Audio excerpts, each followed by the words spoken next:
Allora, ci sono altri due temi, vediamo cosa riusciamo ad affrontare. Quello dell'emergenza idraulica, come siete messi? E che Beh, supporto ricevete dalla regione in previsione? la Regione adesso ha fatto anche dei bandi verso i consorzi di bonifica e devo dire Fieso d'Artico tra l'altro è uno dei 3 comuni della provincia di Venezia che è riuscito ad accedere a dei finanziamenti. Bene. Stiamo parlando di 50.000 euro, ma per Per voi Fieso sono d'Artico sono già...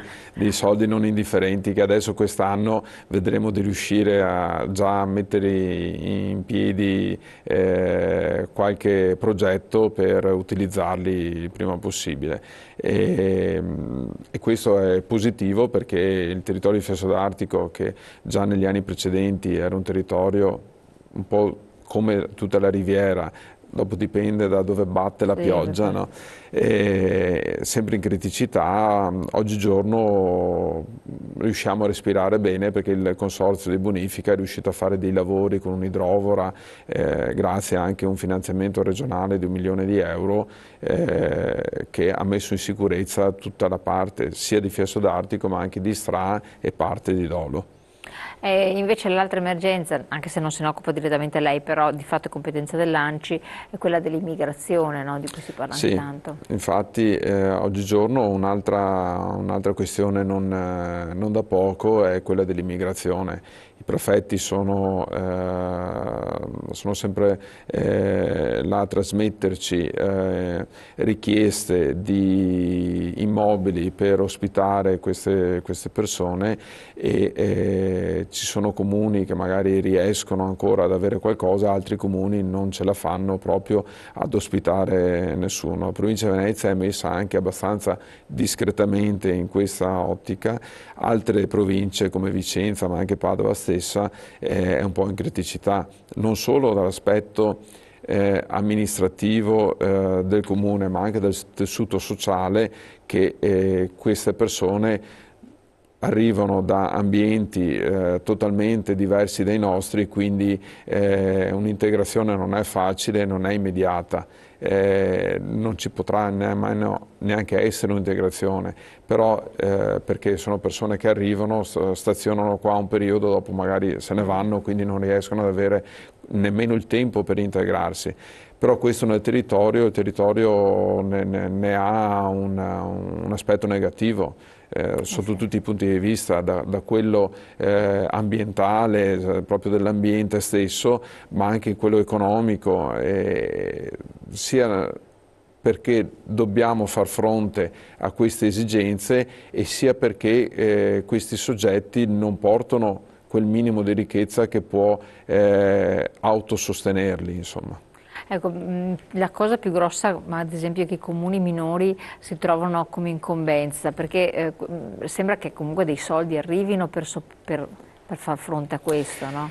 Adesso il ministro Alfano ha dato la possibilità ai comuni che accettano, comuni che mettono a disposizione delle strutture per alloggiare queste persone, se le strutture hanno la necessità di avere degli interventi edilizi, sono a carico del Ministero praticamente, questi interventi edilizi. Ecco che allora magari il comune che ha un edificio magari che non ha la possibilità di ospitarli perché che so, il tetto è messo male Sì, o le porte non ci sono, non c'è le quel vedo. minimo di sicurezza, può approfittarne un attimino e si mette a posto l'edificio, ospita queste persone, magari una volta che le persone sono andate via almeno ha l'edificio un attimino sistemato. Ecco che può essere un aiuto nel dire comune tu dammi una mano per un periodo, io ti do una mano a sistemare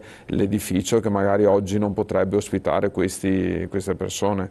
Però per quanto riguarda la retta Ma stiamo di... cioè parlando di, se non sbaglio, adesso non sono neanche ben afferrato nella questione, però se non sbaglio stiamo parlando di 35 euro a persona. Ecco, teniamo in considerazione che innanzitutto a differenza di come il normale cittadino pensa, non vengono dati alla persona, non è che vengono dati 35 euro alla persona perché uno dice vabbè, allora prende più della mia pensione, e in alcuni casi ha anche ragione, vengono dati all'associazione o al comune che se ne prendono carico. Ovviamente il comune o l'associazione o la cooperativa che se ne prende carico di queste persone deve fornirgli un po' tutto, il vitto, l'alloggio e quel minimo di sostentamento giornaliero che devi dare a una persona.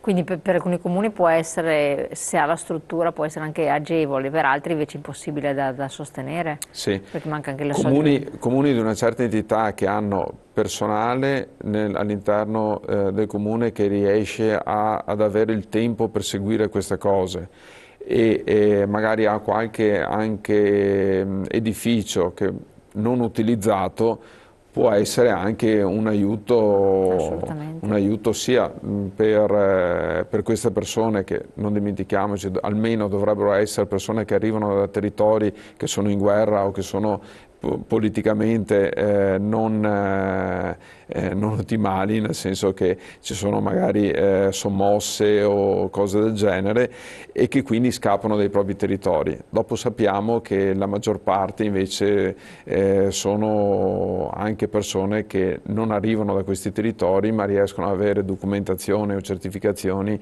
che in maniera così... Anche per questi viaggi costano, per cui sappiamo che c'è il sacrificio delle famiglie di origine, dei villaggi per farli andare via e per poi farsi mandare dei soldi a compensazione, quindi che poi c'è un traffico mostruoso dietro queste cose qui che... allora, mancano pochissimi minuti, un paio di minuti, sfide future. Si apre l'anno, voi siete anche freschi di nomina, c'è la nuova Presidente, avrete fatto un po' un piano di quelle che sono le prossime attività da svolgere? Beh, allora sicuramente cercare il più possibile di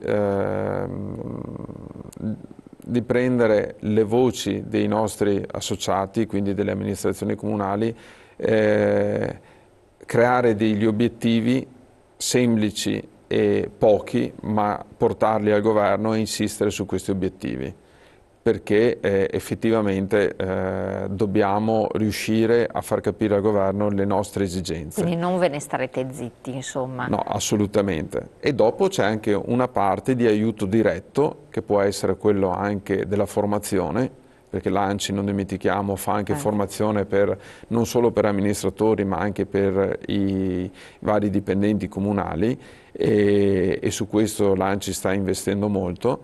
E con questa nuova amministrazione dell'ANCI la nostra idea come direttivo e come comitato di presidenza è proprio quello di dare più servizi agli amministratori e al proprio comune. Più strumenti quindi a disposizione. Più strumenti, esatto, dove che normalmente un comune non riesce perché è troppo piccolo, perché non ha le forze, ecco, subentrare in queste criticità e fare noi da spalla con un po' di formazione, un po' di servizi anche legali, assistenziali, se qualche amministratore ha l'esigenza di ha qualche dubbio, ormai la normativa è pazzesca. Infatti lo dicevo perché una volta fare il sindaco poteva essere una sfida anche interessante, adesso veramente è un impegno anche nella conoscenza delle normative, nella responsabilità che a vari titolo un amministratore si assume, insomma, quindi non è semplice, bisogna studiare. Esatto, bisogna studiare, infatti. E qui l'ANCI sicuramente sta facendo dei bei passi in avanti e ci stiamo organizzando appunto per dare questi servizi maggiori ai singoli amministratori. Benissimo, siamo arrivati al termine. Grazie Presidente, grazie signor Sindaco, buon lavoro, in bocca al lupo. Naturalmente ci aggiornerà sulla città metropolitana come andrà a configurarsi a questo punto, anche se sappiamo che ci sarà questa città metropolitana. È indubbio. E grazie a voi di averci seguito, appuntamento come sempre domani. Salve, arrivederci.